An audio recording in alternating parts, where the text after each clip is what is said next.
Hudson Taylor, o pai das missões no interior da China, 1832-1905. Tiago Taylor tinha se levantado cedo de madrugada. Chegara, enfim, o auspicioso e anunciado dia de seu casamento. O moço ocupava-se em arrumar tudo para receber a noiva na casa que iam ocupar.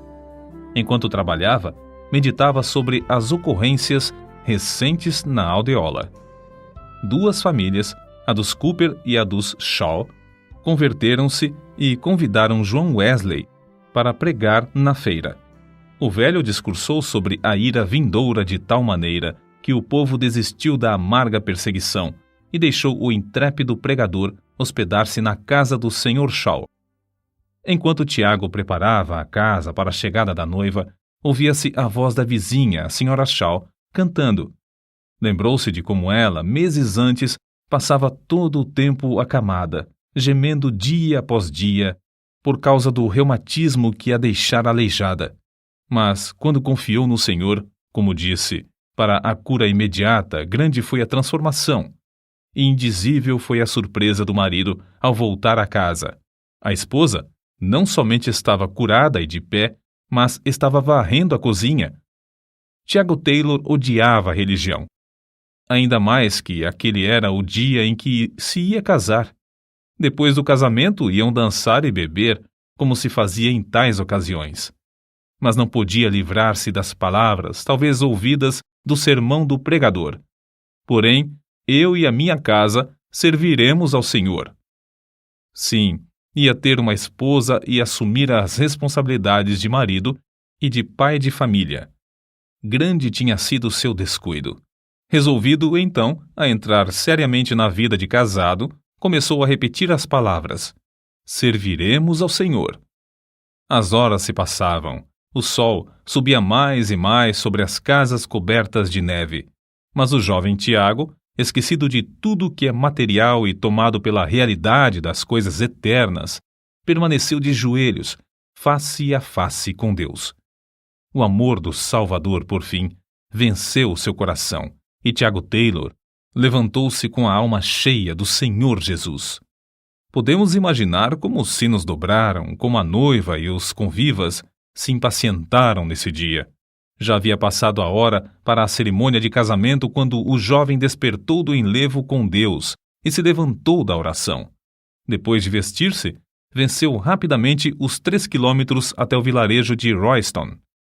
Sem perder tempo em perguntar ao rapaz a razão de tanto atraso, o culto foi realizado e Tiago e Elizabeth saíram da igreja casados.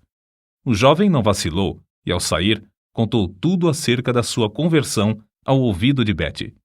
Ao ouvir o que ele relatava, exclamou em tom de desespero: casei-me então com um desses metodistas. Não houve dança nesse dia. A voz e o violino do noivo foram usados para glorificar o mestre.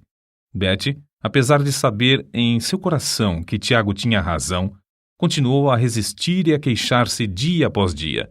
Então, certa feita, quando se mostrava ainda mais contrariada, o robusto Tiago levantou-a nos braços e a levou para o quarto, onde ajoelhou-se ao seu lado, derramando a sua alma em oração por ela. Comovida pela profundeza da mágoa e cuidado que Tiago sentia por sua alma, ela começou a sentir também seu pecado. No dia seguinte, de joelhos, ao lado do marido, Elizabeth Taylor clamou a Deus, renunciando à vaidade do mundo e entregando-se a Cristo. É assim com os bisavós que começa a verdadeira biografia do herói da fé, Hudson Taylor. Os avós e os pais, por sua vez, criaram seus filhos no mesmo temor de Deus. Num memorável dia, antes do nascimento de Hudson, o primogênito da família, o pai procurou a sua esposa para conversar sobre uma passagem das Escrituras que o impressionava profundamente. Na sua Bíblia, leu para ela uma parte dos capítulos 13 de Êxodo e 3 de Números. Santifica-me todo o primogênito, todo o primogênito meu é, meus serão, apartarás para o Senhor. Os dois conversaram muito tempo sobre o gozo que esperavam ter. Então, de joelhos, entregaram seu primogênito ao Senhor, pedindo que, desde já, ele o separasse para a sua obra. Tiago Taylor, o pai de Hudson, não somente orava fervorosamente por seus 5 filhos, mas ensinou-os a pedirem detalhadamente a Deus todas as coisas. Ajoelhados diariamente ao lado da cama, o pai colocava o braço ao redor de cada um enquanto orava insistentemente por eles. Desejava que cada membro da família passasse ao menos meia hora todos os dias perante Deus, renovando a alma por meio de oração e estudo das Escrituras. A porta fechada do quarto da sua mãe, diariamente ao meio-dia, apesar das suas constantes e inumeráveis obrigações, tinha também grande influência sobre todos, pois sabiam que ela, assim, se prostrava perante Deus para renovar suas forças e para que o próximo se sentisse atraído ao amigo invisível que habitava nela. Não é de admirar, portanto, que ao crescer, Hudson se consagrasse inteiramente a Deus. O grande segredo do seu incrível êxito é que em tudo que carecia, no sentido espiritual ou material, recorria a Deus e recebia dos tesouros infinitos. Contudo, não devemos julgar que a mocidade de Hudson Taylor fosse isenta de grandes lutas.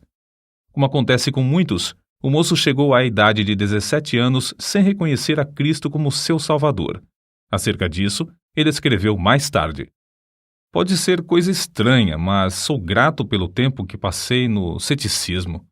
O absurdo de crentes que professam crer na Bíblia, enquanto se comportam justamente como se não existisse tal livro, era um dos maiores argumentos dos meus companheiros céticos. Frequentemente afirmava que, se eu aceitasse a Bíblia, ao menos faria tudo para seguir o que ela ensina, e, no caso de achar que tal coisa não era prática, lançaria tudo fora. Foi essa a minha resolução quando o Senhor me salvou. Acho que, desde então, realmente provei a palavra de Deus. Certamente nunca me arrependi de confiar nas suas promessas ou de seguir a sua direção. Quero relatar, então, como Deus respondeu às orações da minha mãe e da minha querida irmã por minha conversão. Certo dia, para mim inesquecível, para me divertir, escolhi um tratado na biblioteca de meu pai. Pensei em ler o começo da história e não ler a exortação do fim. Eu não sabia o que acontecia, ao mesmo tempo, no coração da minha querida mãe, que estava a mais de 100 quilômetros de casa. Ela levantara-se da mesa anelando a salvação de seu filho. Estando longe da família e livre da lida doméstica, entrou no seu quarto resolvida a não sair antes de receber a resposta às suas orações. Orou hora após hora, até que, por fim, só podia louvar a Deus.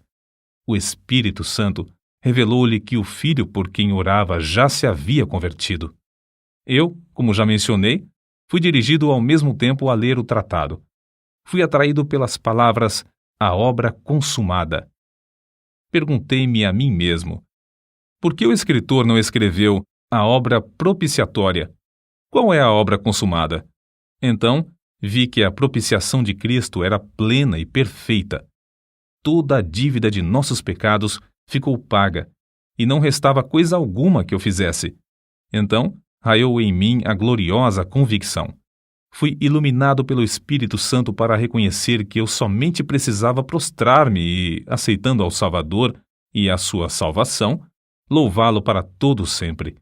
Assim, enquanto a minha querida mãe, no seu quarto, de joelhos, estava louvando a Deus, eu também louvava a Deus na biblioteca de meu pai, onde entrara para ler o livrinho. Foi assim que Hudson Taylor aceitou para a sua própria vida a obra propiciatória de Cristo, um ato que transformou todo o resto da sua vida. Acerca da sua consagração, ele escreveu: "Lembro-me bem da ocasião quando, com gozo no coração, derramei a alma perante Deus repentinamente, confessando-me grato e cheio de amor, porque Ele tinha feito tudo, salvando-me quando eu não tinha mais esperança, nem queria salvação. Supliquei-lhe que me concedesse uma obra para fazer. Algo que envolvesse abnegação, fosse o que fosse. Algo para agradar a quem fizera tanto para mim. Lembro-me de como, sem reserva, consagrei tudo, colocando a minha própria pessoa, a minha vida, os amigos, tudo sobre o altar. Com a certeza de que a oferta for aceita, A presença de Deus se tornou verdadeiramente real e preciosa. Prostrei-me em terra perante ele, humilhado e cheio de indizível gozo. Para que serviço fora aceito, eu não sabia, mas fui possuído de uma certeza tão profunda de não pertencer mais a mim mesmo, que esse entendimento dominou depois toda a minha vida. O moço que entrou no quarto para estar sozinho com Deus nesse dia não era o mesmo quando dali saiu. Um alvo e um poder se apossaram dele. Não mais ficou satisfeito em somente alimentar a sua própria alma nos cultos. Começou a sentir a sua responsabilidade para com o próximo. Anelava tratar dos negócios de seu pai. Regozijava-se com riquezas e bênçãos indizíveis. E, como os leprosos no arraial dos Círios, Hudson e sua irmã, Amélia, diziam: não fazemos bem. Este dia é de boas novas e nos calamos. Desistiram, pois, de assistir aos cultos aos domingos à noite e saíram para anunciar a mensagem de casa em casa entre as classes mais pobres da cidade. Mas Hudson Taylor não se sentia satisfeito. Sabia que ainda não estava no centro da vontade de Deus. Na angústia de seu espírito, como aquele da antiguidade, clamou: não te deixarei ir se me não abençoares. Então, sozinho e de joelhos, surgiu na sua alma um grande propósito. Se Deus rompesse o poder do pecado e o salvasse em espírito, alma e corpo para toda a eternidade, ele renunciaria tudo na terra para ficar sempre ao seu dispor. Acerca dessa experiência, ele mesmo expressou: nunca me esquecerei do que senti então. Não há palavras para descrever. Senti-me na presença de Deus, entrando numa aliança com o Todo-Poderoso. Pareceu-me que ouvi enunciadas as palavras: tua oração é ouvida. Todas as condições são aceitas. Desde então, nunca duvidei da convicção de que Deus me chamava a trabalhar na China. A chamada de Deus, apesar de Hudson Taylor quase nunca a mencionar, ardia como um fogo dentro do seu coração. A seguir, a transcrição de um trecho de uma das cartas enviada à sua irmã. Imagina, centenas de milhões de almas sem Deus, sem esperança, na China. Parece incrível. Milhões de pessoas morrem dentro de um ano sem qualquer conforto do Evangelho. Quase ninguém liga a importância à China, onde habita cerca de quarta parte da raça humana. Ora por mim, querida Amélia, pedindo ao Senhor que me dê mais da mente de Cristo. Eu oro no armazém, na estrebaria, em qualquer canto onde posso estar sozinho com Deus. E Ele me concede tempos gloriosos. Não é justo esperar que... Vê, a noiva de Hudson. Vá comigo para morrer no estrangeiro. Sinto profundamente deixá-la, mas meu pai sabe qual é a melhor coisa, e não me negará coisa alguma que seja boa. A falta de espaço não nos permite relatar aqui o heroísmo da fé que o jovem mostrou ao suportar os sacrifícios e as privações necessárias para cursar a escola de medicina e de cirurgia para melhor servir o povo da China. Antes de embarcar, escreveu essas palavras à sua mãe: anelo estar aí uma vez mais e sei que a senhora quer ver-me, mas acho melhor não nos abraçarmos um ao outro mais, pois isto seria encontrarmos-nos para logo nos separarmos para todo sempre. Contudo, sua mãe foi ao porto de onde o navio se ia fazer a vela. Alguns anos depois, ele assim registrou a partida. Minha querida mãe, que agora está com Cristo, veio a Liverpool para despedir-se de mim. Nunca me esquecerei de como ela entrou comigo no camarote em que eu ia morar quase 6 longos meses. Com carinho de mãe, endireitou os cobertores da pequena cama, assentou-se ao meu lado e cantamos o último hino antes de nos separarmos um do outro. Ajoelhamo-nos e ela orou. Foi a última oração de minha mãe antes de eu partir para a China. Ouviu-se então o sinal para que todos os que não eram passageiros saíssem do navio. Despedimo-nos um do outro, sem a esperança de nos encontrarmos outra vez. Ao passar o navio pelas comportas, e quando a separação começou a ser realidade, do seu coração saiu um grito de angústia tão comovente que jamais esquecerei. Foi como se meu coração fosse traspassado por uma faca. Nunca reconheci tão plenamente até então o que significam as palavras: pois assim amou Deus ao mundo. Estou certo de que a minha preciosa mãe, nessa ocasião, chegou a compreender mais do amor de Deus para com um mundo que perece do que em qualquer outro tempo da sua vida. Oh, como se entristece o coração de Deus ao ver como seus filhos fecham os ouvidos à chamada divina para salvar o mundo pelo qual seu amado, seu único filho, sofreu e morreu. Os passageiros de navios modernos conhecem muito pouco do incômodo de viajar em navio à vela. Depois de uma das muitas tempestades por que passou Dumfries, o nosso herói escreveu: "A maior parte do que possuo está molhada. O camarote do comissário, coitado, inundou-se. Somente pelas orações e grandes esforços de todos a bordo é que conseguiram salvar as próprias vidas quando o navio, levado por grande temporal, estava prestes a naufragar nas pedras da praia de Gales. A viagem que esperavam realizar em 40 dias levou 5 meses e meio. Somente em 1º de março de 1854, Hudson Taylor, com a idade de 21 anos, conseguiu desembarcar em Xangai, quando então ele escreveu estas impressões: "Não posso descrever o que senti ao pisar em terra. Parecia-me que o coração ia estourar. As lágrimas de gratidão e gozo corriam-me pelas faces. Sobreveio-lhe, então, uma grande onda de saudade. Não havia amigos, nem conhecidos, nem qualquer pessoa em todo o país para saudá-lo bem-vindo, nem mesmo alguém que conhecesse o seu nome. Nesse tempo, a China era terra incógnita, a não ser os 5 portos no litoral, abertos à residência de estrangeiros. Foi na casa de um missionário em Xangai, um dos 5 portos, que o moço achou hospedagem. A vitória em todas as provações nesse tempo devia-se à característica mais saliente de Hudson Taylor, talvez a de nunca ficar parado na sua obra, fosse qual fosse o contratempo. Durante os primeiros 3 meses na China, distribuiu 1.800 novos testamentos e evangelhos e mais de 2.000 livros. Durante o ano de 1855, fez 8 viagens. Uma de 300 quilômetros, subindo o rio Yangtze. Em outra viagem, visitou 51 cidades onde nunca antes se ouvira a mensagem do Evangelho. Nessas viagens, foi sempre prevenido do perigo que corria a sua vida entre um povo que nunca tinha visto estrangeiros.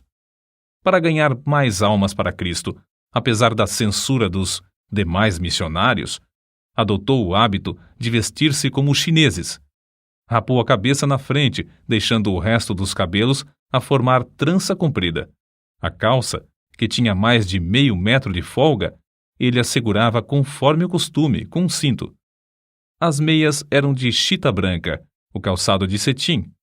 O manto, pendendo dos ombros, sobressaía-lhe a ponta dos dedos das mãos mais que 70 centímetros. Mas uma das cruzes mais pesadas que o nosso herói teve de levar foi a falta de dinheiro, quando a missão que o enviara se achava sem recursos. Em 20 de janeiro de 1858, Hudson Taylor casou-se com Maria Dyer, uma missionária de talento na China. Desse enlace, nasceram 5 filhos. A casa em que moraram primeiro, na cidade de Ningpo, tornou-se depois o berço da famosa missão no interior da China.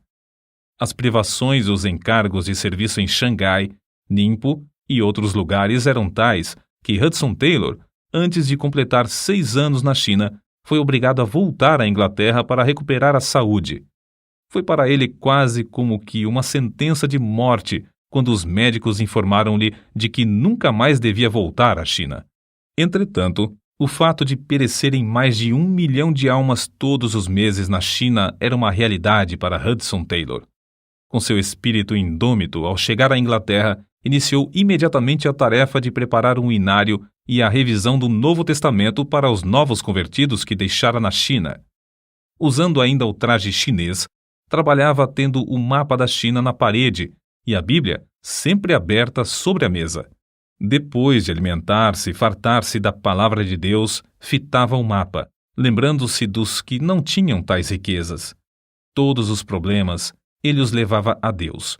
Não havia coisa alguma demasiado grande, nem tão insignificante, que não fosse deixada com o Senhor em oração.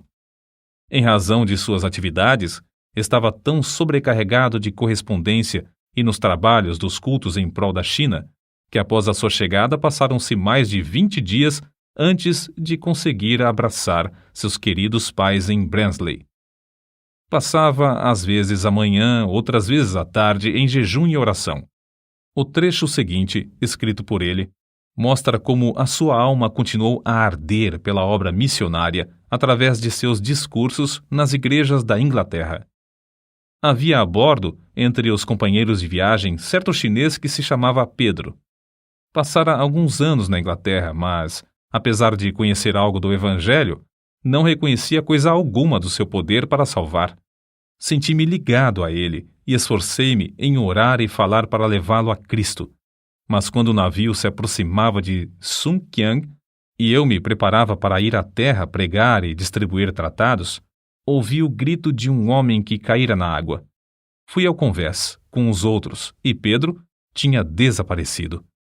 Imediatamente arriamos as velas, mas a correnteza da maré era tal que não tínhamos a certeza do lugar onde o homem caíra. Vi alguns pescadores próximos que usavam uma rede varredora. Angustiado, clamei: "Venham passar a rede aqui, pois um homem está morrendo afogado." "Veb bin", foi a resposta inesperada. Isto é, não é conveniente. Não falem se é ou não conveniente. Venham depressa antes que o homem pereça. Estamos pescando. Eu sei, mas venham imediatamente e pagarei bem. Quanto nos quer dar?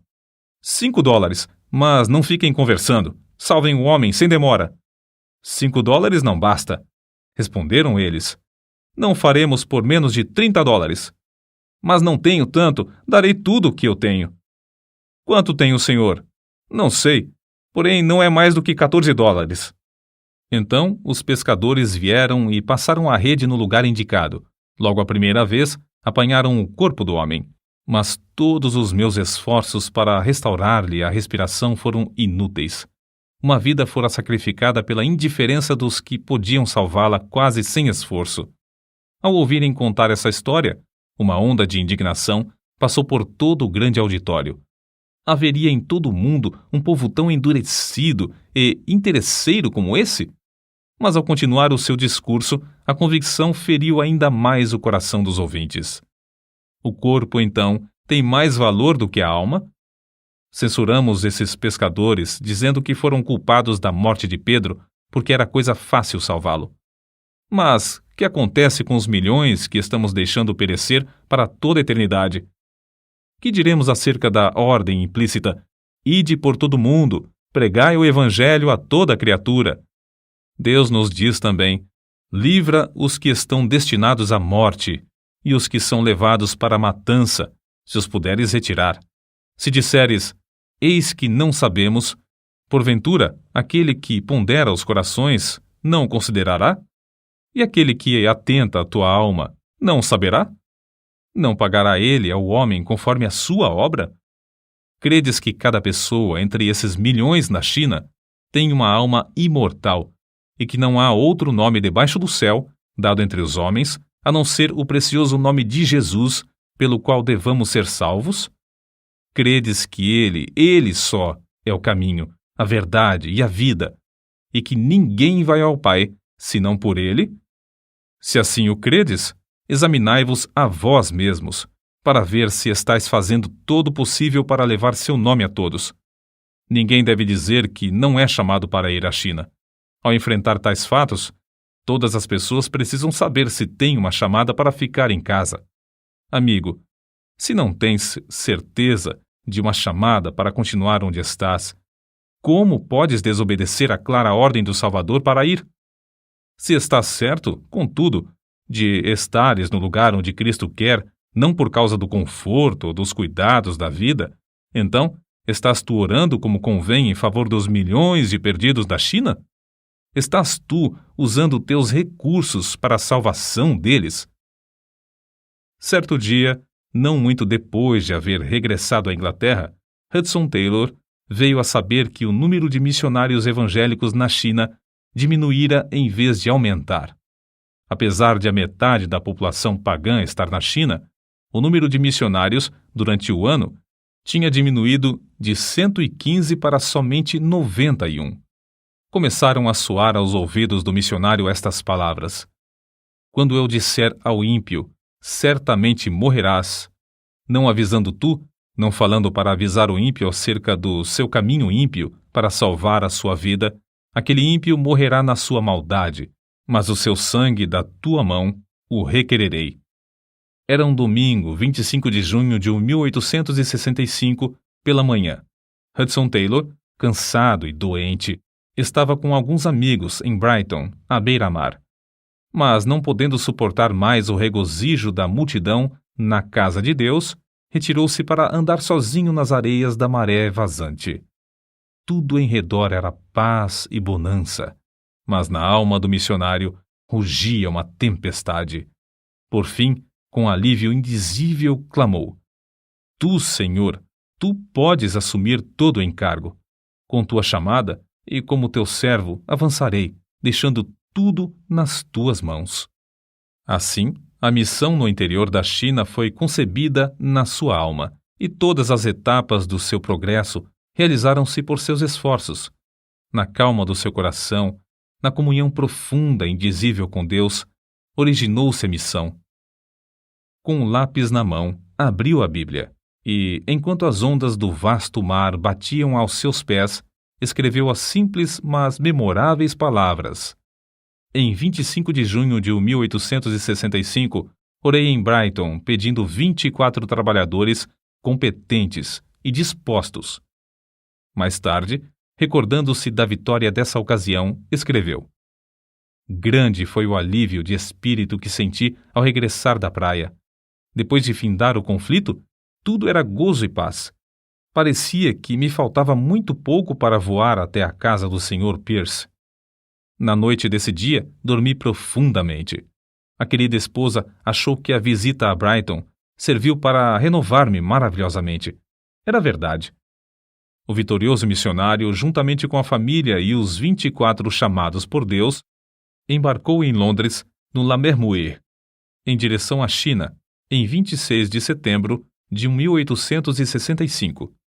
O anelante alvo de todos era o de erguer a bandeira de Cristo nas 11 províncias ainda não ocupadas da China. Alguns dos amigos os animaram, mas outros disseram: todo o mundo ficará esquecido dos irmãos. Sem uma junta aqui na Inglaterra, ninguém se importará com a obra por muito tempo. Promessas são fáceis de fazer hoje em dia. Dentro de pouco tempo, não terão o pão cotidiano. A viagem levou mais de 4 meses. Acerca de uma das tempestades, um dos missionários escreveu: durante todo o temporal, o Sr. Taylor se comportou com a maior calma. Por fim, os marinheiros recusaram-se a trabalhar. O comandante aconselhou todos a bordo a amarrarem os cintos de salvação, dizendo que o navio não resistiria à força das ondas mais que 2 horas. Nessa altura, o comandante avançou na direção dos marinheiros com um revólver na mão. Então, o Sr. Taylor aproximou-se dele e pediu-lhe que não obrigasse dessa forma os marinheiros a trabalhar. O missionário dirigiu-se também aos homens e explicou-lhes que Deus ia salvá-los, mas que eram necessários os maiores esforços de todas as pessoas a bordo. Acrescentou que tanto ele como todos os passageiros estavam prontos a ajudá-los, e que, como era evidente, as vidas deles também corriam perigo. Convencidos por esses argumentos, os homens começaram a tirar os destroços, ajudados por todos nós. Em pouco tempo, conseguimos amarrar os grandes mastros, que batiam com tanta força que estavam demolindo um lado do navio. Foram horas de grande regozijo quando o Lamermuir, por fim, aportou em Xangai com todos sãos a bordo. Outro navio, que chegou logo após, perdera 16 das 22 pessoas a bordo.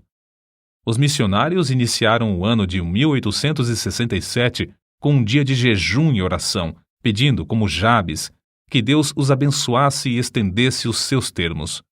O Senhor os ouviu, dando-lhes entrada durante o ano em outras tantas cidades. Encerraram o ano com outro dia de jejum e oração.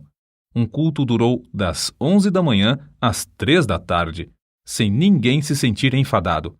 Outro culto se realizou às 8h30 da noite, quando sentiram ainda mais a unção do Espírito Santo. Continuaram juntos em oração até a meia-noite, quando celebraram a Ceia do Senhor. No início de 1867, o Senhor chamou Graça Taylor, filha de Hudson Taylor, para o lar eterno, quando ela completava 8 anos de idade. No ano seguinte, a senhora Taylor e o filho, Noel, faleceram de cólera. Foi assim que se expressou o pai e marido. Ao amanhecer o dia, apareceu à luz do sol o que fora ocultado pela luz da vela, a cor característica da morte no rosto da minha esposa. O meu amor não podia ignorar mais, não somente o seu estado grave, mas que realmente ela estava morrendo. Ao conseguir acalmar o meu espírito, eu lhe disse: "Sabes, querida, que estás morrendo?" "Morrendo? Achas que sim? Por que pensas tal coisa?" "Posso ver que sim, querida. As tuas forças estão se acabando." "Será mesmo?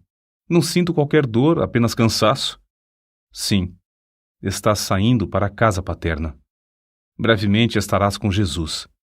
Minha preciosa esposa, lembrando-se de mim e de como eu devia ficar sozinho em um tempo de tão grandes lutas, privado da companheira com a qual tinha o costume de levar tudo ao trono da graça, disse: "Sinto muito." Então ela parou, como que querendo corrigir o que dissera. Porém, eu lhe perguntei: "Estás triste por causa da partida para estar com Jesus?" Nunca me esquecerei de como ela olhou para mim e respondeu: "Oh, não. Bem sabes, querido, que durante mais de 10 anos não houve sombra alguma entre mim e meu Salvador. Não estou triste por causa da partida para estar com ele, mas me entristeço porque terás de ficar sozinho nessas lutas. Contudo, ele estará contigo e suprirá tudo o que é mister." Nunca presenciei uma cena tão comovente, escreveu o Sr. Duncan. Com a última respiração da querida Sra. Taylor, Hudson caiu de joelhos, o coração transbordando, e a entregou ao Senhor, agradecendo-lhe a dádiva e os 12 anos e meio que passaram juntos. Agradeceu-lhe também pela bênção de ele mesmo a levar para a sua presença. Então, solenemente, dedicou-se a si mesmo novamente ao serviço do Mestre. Não é de supor que Satanás deixasse a missão no interior da China invadir seu território com 24 outros obreiros, sem incitar o povo à maior perseguição. Foram distribuídos em muitos lugares impressos atribuindo aos estrangeiros os mais horripilantes e bárbaros crimes, especialmente aos que propagavam a religião de Jesus. Alvoroçaram-se cidades inteiras, e muitos dos missionários tiveram de abandonar tudo e fugir para escapar com vida. Quase 6 anos depois de o grupo do Lamermuir haver desembarcado na China, Hudson Taylor precisou voltar novamente para a Inglaterra. Durante o tempo em terras chinesas, a missão aumentou de 2 estações, com 7 obreiros, para 13 estações, com mais de 30 missionários e 50 obreiros, estando separadas as estações uma da outra por uma média de 120 quilômetros. Foi durante essa visita à Inglaterra que Hudson Taylor se casou com Miss Falding, também fiel e provada missionária na China. Acerca de Hudson Taylor, nesse tempo, certa pessoa amiga escreveu: "O Sr. Taylor anunciou um hino, sentou-se ao harmônio e tocou. Não fui atraído por sua personalidade. Era de físico franzino e voz mansa. Como os demais jovens, eu julgava que uma grande voz sempre acompanhava um verdadeiro prestígio. Mas quando ele disse 'oremos' e nos dirigiu em oração, mudei de parecer. Eu nunca ouvira alguém orar como ele. Havia na sua oração uma ousadia, um poder, que fez todas as pessoas presentes se humilharem e se sentirem na presença de Deus. Falava face a face com Deus, como um homem fala com um amigo.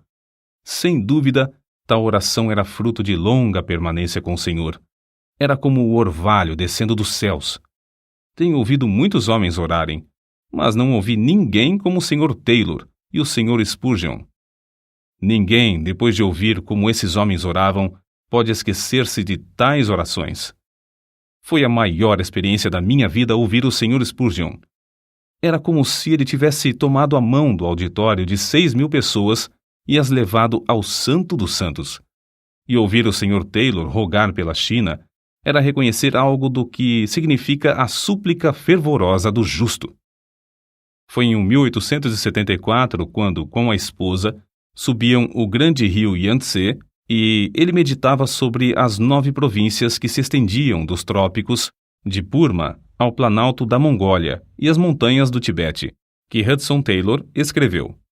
A minha alma anseia e o coração arde pela evangelização de centenas de milhões de habitantes dessas províncias sem obreiros. Oh, se eu tivesse 100 vidas a dar ou gastar por eles! Mas, no meio da viagem, receberam notícias da morte da fiel missionária Amelia Bletchley, na Inglaterra. Ela não somente cuidava dos filhos do Sr. Taylor, mas também servia como secretária da missão. Grande foi a tristeza de Hudson Taylor ao chegar à Inglaterra e achar não somente os seus queridos filhos separados e espalhados, mas a obra da missão quase paralisada. Mas isso não foi ainda a sua maior tristeza. Na sua viagem pelo rio Yangtze, o Sr. Taylor, ao descer a escada do navio, sofreu uma grande queda. Caiu sobre os calcanhares de tal maneira que o choque ofendeu a espinha dorsal. Depois que chegou à Inglaterra, o incômodo da queda agravou-se até ele ficar acamado. Sobreveio-lhe, então, a maior crise da sua vida, justamente quando havia maior necessidade de seus esforços. Completamente paralítico das pernas, tinha de passar todo o tempo deitado de costas. Uma pequena cama era a sua prisão. É melhor dizer que era a sua oportunidade. Ao pé da cama, na parede, estava fixado um mapa da China, e ao redor dele, de dia e de noite, estava a presença divina. Aí, de costas, mês após mês, permaneceu nosso herói, rogando e suplicando ao Senhor em favor da China. Foi-lhe concedida a fé para pedir que Deus enviasse 18 missionários. Em resposta aos seus apelos para a oração, escritos com a maior dificuldade e publicados no jornal, 60 moços responderam de uma vez. Dentre eles, 24 foram escolhidos. Ali, ao lado do leito, ele iniciou aulas para os futuros missionários e ensinou-lhes as primeiras lições da língua chinesa. E o Senhor os enviou para a China. Lê-se o seguinte acerca de como o missionário, com o corpo inutilizado nesse tempo, ficou bom. Ele foi tão maravilhosamente curado em resposta à oração que podia cumprir com um incrível número de suas obrigações. Passou quase todo o tempo das férias em Guernsey, escrevendo. Durante os 15 dias que passou ali, apesar de desejar compartilhar da delícia da linda praia com seus filhos, saiu com eles apenas uma vez. Mas as cartas que enviou para a China e outros lugares valiam mais do que ouro. Acerca de uma visita que lhe fez na China, certo missionário assim escreveu: Nunca me esquecerei do gozo e da amável maneira com que me saudou. Convidou-me logo para o escritório da missão no interior da China. Devo dizer que foi para mim uma surpresa, ou choque, ou ambas as coisas. Os móveis eram caixotes. Uma mesa estava coberta de inúmeros papéis e cartas. Ao lado do lume havia uma cama, bem arrumada, tendo um pedaço de tapete a servir de cobertor. Nessa cama o Sr. Taylor descansava de dia e de noite. O Sr. Taylor, sem qualquer palavra de desculpa, deitou-se na cama e travamos a palestra mais preciosa da minha vida. Toda a ideia que eu tinha das qualificações para ser um grande homem foi completamente mudada. Não havia nele coisa alguma do espírito de superioridade. Vi nele o ideal de Cristo, da verdadeira grandeza, tão evidente que permanece ainda no meu coração, através dos anos, até o presente momento. Hudson Taylor reconhecia profundamente que para evangelizar os milhões da China, era imperioso que os crentes na Inglaterra mostrassem muito mais abnegação e sacrifício. Mas como podia ele insistir em sacrifício sem primeiramente praticá-lo na sua própria vida? Assim ele, deliberadamente, cortou da sua vida toda a aparência de conforto e luxo. Nas viagens pelo interior da China, ele, invariavelmente, se levantava para passar uma hora com Deus antes de clarear o dia, às vezes para depois dormir novamente. Quando eu despertava para alimentar os animais, sempre o achava lendo a Bíblia à luz de vela. Fosse qual fosse o ambiente ou o barulho nas hospedarias imundas, não descuidava do hábito de ler a Bíblia. Geralmente, em tais viagens, orava de bruços, porque lhe faltavam as forças para permanecer tanto tempo de joelhos. Qual será o assunto do seu discurso hoje? Perguntou-lhe certo crente que viajava com ele, de trem. Não tenho certeza. Ainda não tive tempo de resolver, respondeu-lhe Hudson Taylor. Não teve tempo? Exclamou o homem. Ora, que faz o senhor a não ser descansar depois de assentar-se aí? Não conheço o que seja descansar, foi a resposta calma que ele deu. Depois de embarcarmos em Edimburgo, passei todo o tempo orando e levando ao Senhor todos os nomes dos membros da missão no interior da China e os problemas de cada um. Está além da nossa compreensão como, no meio de uma das maiores obras de evangelização de toda a história, ele podia dizer: nunca fomos obrigados a abandonar uma porta aberta por falta de recursos. Apesar de muitas vezes gastarmos até o último penny, a nenhum dos obreiros nacionais, nem a nenhum dos missionários, faltou o prometido pão cotidiano. Os tempos de provações são sempre tempos abençoados, e o que é necessário nunca chega demasiado tarde. Outro segredo do seu grande êxito em levar a mensagem de salvação ao interior da China era a determinação de que a obra não somente continuasse com caráter internacional, mas também interdenominacional, que aceitasse missionários dedicados a Deus de qualquer nação ou denominação. Em 1878, ao regressar de uma viagem, começou a orar pedindo que Deus enviasse mais 30 missionários antes de findar o ano de 1879. Considerando o dinheiro necessário para pagar as passagens e sustentar tantas pessoas, podemos dizer que a sua fé era grande. Pois bem, 28 pessoas com os corações acesos pelo desejo de salvação dos perdidos na China, confiando em Deus para o seu sustento diário, embarcaram antes de findar o ano de 1878 e ainda outros 6 em 1879. Conversando com um companheiro de lutas na cidade de Wuchang, Hudson Taylor começou a enumerar os pontos estratégicos com os quais deviam começar logo a evangelizar os 2 milhões de habitantes do vale do grande rio Yangtze e o do seu tributário, o rio Han. Com menos de 50 ou 60 novos obreiros, a missão não podia dar tal passo, e a própria missão não tinha mais de um total de 100. Contudo, a Hudson Taylor foi dada a fé de pedir outros 70, lembrando-se das palavras: designou o Senhor ainda outros 70. Reunimo-nos hoje para passar o dia em jejum e oração, escreveu Hudson Taylor em 30 de junho de 1872. O Senhor nos abençoou grandemente. Alguns passaram a maior parte da noite em oração. O Espírito Santo nos encheu até nos parecer impossível receber mais sem morrer. Em certo culto, durante quase 2 horas, louvaram ininterruptamente a Deus pelos 70 obreiros já recebidos pela fé. Na realidade, foram recebidos mais do que 70, e dentro do prazo marcado. O Senhor conduziu a missão, pouco a pouco, para uma visão ainda mais larga. Levou os obreiros a pedirem ao Senhor outros 100 em 1887.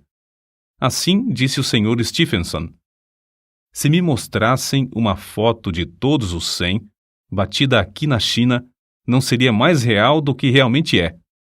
Contudo, Hudson Taylor não iniciou precipitadamente o programa de orar e se esforçar para receber mais 100 missionários. Como sempre, devia ter certeza da direção de Deus antes de resolver orar e se esforçar para alcançar o alvo. 6 vezes mais do que o número que pediram se ofereceram para ir. Mas a missão rejeitou fielmente a todos os que não concordaram com os princípios declarados desde o início. Assim, exatamente o número pedido embarcou para a China. Não foram 101, nem 99, mas exatamente 100. Depois da visita de Hudson Taylor ao Canadá, aos Estados Unidos e à Suécia em 1888 e 1889, a missão no interior da China gozou de um dos maiores impulsos para avançar em todos os anais da história de missões. Assim escreveu depois o nosso missionário acerca do que lhe pesava grandemente no coração durante toda a sua visita à Suécia. Confesso-me envergonhado de que, até essa ocasião, nunca tivesse meditado sobre o que o Mestre realmente queria dizer ao mandar pregar o Evangelho a toda criatura. Esforcei-me durante muitos anos, como muitos outros servos de Deus, para levar o Evangelho aos lugares mais distantes. Planejei alcançar todas as províncias e muitos dos distritos menores da China, sem compreender o sentido evidente das palavras do Salvador. A toda criatura? O número total de evangelizadores entre os crentes da China não excedia 40.000. Se houvesse outro tanto de adesões, ou mesmo 3 vezes mais, e se cada um levasse a mensagem a 8 de seus patrícios, mesmo assim não alcançariam mais de 1 milhão. A toda criatura! As palavras abrasavam meu íntimo da alma. Mas, como a igreja e eu mesmo falhávamos em aceitá-las justamente como Cristo queria, isto eu percebi então. Para mim, havia apenas uma saída, a de obedecer. Qual será a nossa atitude para com o Senhor Jesus Cristo quanto a essa ordem? Suprimiremos o título Senhor, que lhe foi dado, para reconhecê-lo apenas como nosso Salvador? Aceitaremos o fato de ele tirar a penalidade do pecado, mas nos recusarmos a confessar que fomos comprados por bom preço e que ele tem o direito de esperar a nossa obediência implícita? Diremos que somos os nossos próprios senhores, prontos a conceder-lhe apenas o que lhe é devido, a ele, que nos comprou com seu próprio sangue, com a condição de não pedir demasiado? As nossas vidas, os nossos queridos, as nossas possessões são somente nossas, não são dele? Daremos o que acharmos conveniente e obedeceremos à sua vontade somente se ele não nos pedir demasiado sacrifício? Estamos prontos a deixar Jesus Cristo nos levar aos céus, mas não queremos que esse homem reine sobre nós? Os corações de todos os filhos de Deus rejeitarão, certamente, uma afirmação assim formulada.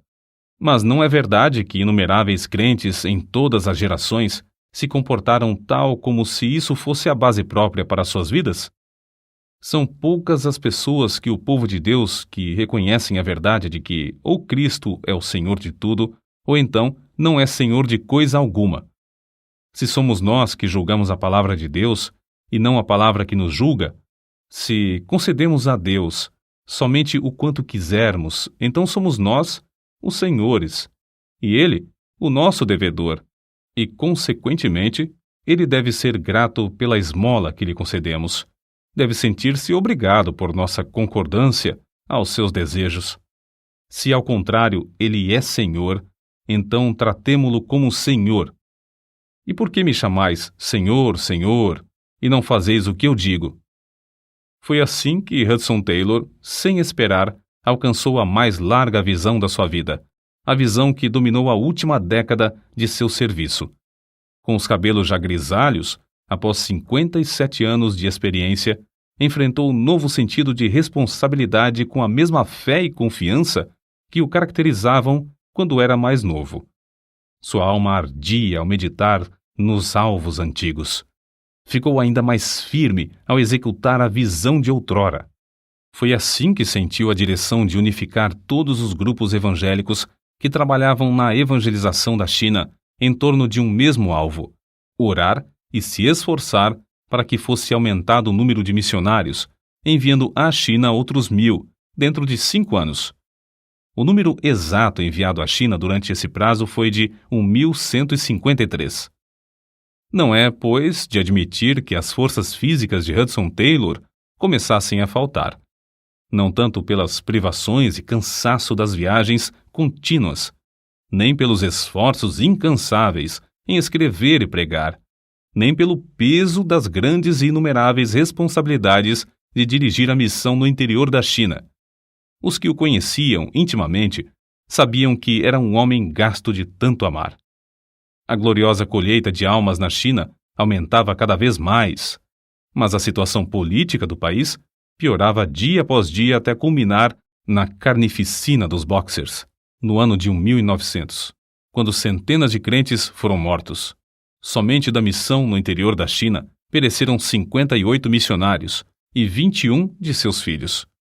Hudson Taylor e sua esposa estavam novamente na Inglaterra quando começaram a chegar telegrama após telegrama, avisando-os dos horripilantes acontecimentos na China. Aquele coração que tanto amava cada missionário quase cessou de pulsar. Acerca desse acontecimento, assim se manifestou: não sei ler, não sei pensar, nem mesmo sei orar, mas sei confiar. Certo dia, alguns meses depois, Hudson Taylor, com o coração transbordante e as lágrimas correndo-lhe pelas faces, estava contando o que lera em uma carta que acabara de receber de 2 missionárias, escrita um dia antes de elas morrerem nas mãos dos Boxers. Eis o que ele disse: "Oh, gozo de sair de tal motim de pessoas enfurecidas para estar na sua presença, para ver o seu sorriso." Quando pôde continuar, acrescentou: "Elas agora não estão arrependidas. Têm a imperecível coroa. Andam com Cristo em vestes brancas, porque são dignas." Grifo do autor. Falando acerca de seu grande desejo de ir a Xangai para estar ao lado dos refugiados, ele disse: "Não sei se poderia ajudá-los, mas sei que me amam. Se pudessem chegar-se a mim nas tristezas para chorarmos juntos, ao menos poderiam ter um pouco de conforto. Mas ao lembrar-se de que tal viagem lhe era impossível por causa da saúde, a sua tristeza parecia maior do que podia suportar. Apesar de sentir profundamente a sua incapacidade para trabalhar como de costume, achou grande conforto em estar com a sua esposa, a qual tanto amava. Findara o tempo em que deviam passar longos meses e anos separados um do outro, nas lutas em tantos lugares. Foi em 30 de julho de 1904 que sua esposa faleceu. "Não sinto nada de dor, dizia ela, apesar da ânsia em respirar. Então, de madrugada, percebendo a angústia de espírito do seu marido, pediu-lhe que orasse rogando ao Senhor que a levasse logo. Foi a oração mais difícil da vida de Hudson Taylor, mas, pelo amor que lhe tinha, ele orou pedindo a Deus que libertasse o espírito da sua esposa. Logo que orou, dentro de 5 minutos, cessou a ânsia. E não muito depois, ela adormeceu em Cristo. A desolação de espírito que Hudson Taylor sentiu depois da partida da sua fiel companheira era indescritível. Todavia, achou indizível paz nesta promessa. "A minha graça te basta." Começou a recuperar as forças físicas e, na primavera, fez a sua 7ª viagem aos Estados Unidos. Dali, fez a última viagem à China, desembarcando em Xangai em 17 de abril de 1905. O valente líder da missão, depois de tão prolongada ausência, foi recebido em todos os lugares com grandes manifestações de amor e estima da parte dos missionários e crentes, especialmente dos que escaparam dos intraduzíveis espetáculos da insurreição dos Boxers. Em Xinjiang, o veterano missionário visitou o cemitério onde estão gravados os nomes de 4 filhos e o da esposa. As recordações eram motivo de grande gozo, isto é, o dia da grande reunião se aproximava. No meio da viagem, quando visitava as igrejas na China, sem ninguém esperar, nem ele mesmo, findou a sua carreira na terra. Seu passatempo aconteceu na cidade de Changsha, em 3 de junho de 1905. Sua nora contou o seguinte sobre o ocorrido. O querido papai estava deitado. Como sempre gostava de fazer, tirou as cartas dos queridos da sua carteira e as estendeu sobre a cama. Baixou-se para ler uma das cartas, perto do candeeiro aceso, colocado na cadeira ao lado do leito. Para que ele não se sentisse demasiadamente incomodado, puxei outro travesseiro e o coloquei por baixo da sua cabeça, e assentei-me numa cadeira ao seu lado. Mencionei as fotografias da revista Missionary Review, que estava aberta sobre a cama. Howard tinha saído para ir buscar algo para comer, quando papai, de repente, virou a cabeça e abriu a boca como se quisesse espirrar. Abriu a boca a segunda e a terceira vez. Não clamou, não pronunciou qualquer palavra, não mostrou qualquer dificuldade para respirar, nada de ânsia. Não olhou para mim e não parecia cônscio. Não era a morte, era a entrada na vida imortal. Seu semblante era de descanso e sossego. Os vincos do rosto feitos pelo peso da luta de longos anos pareciam haver desaparecido em poucos momentos. Parecia dormir como criança no colo da mãe. O próprio quarto parecia cheio de indizível paz. Na cidade de Xinjiang, à beira do grande rio que tem a largura de mais de 2 quilômetros, foi enterrado o corpo de Hudson Taylor. Muitas foram as cartas de condolências recebidas de fiéis filhos de Deus do mundo inteiro. Emocionantes foram os cultos celebrados em vários países em sua memória. Impressionantes foram os artigos e livros impressos acerca das suas vitórias na obra de Deus. Mas as vozes mais destacadas, as que Hudson Taylor mais apreciaria, se pudesse ouvi-las, eram as das muitas crianças chinesas que, cantando louvores a Deus, deitaram flores sobre o seu túmulo.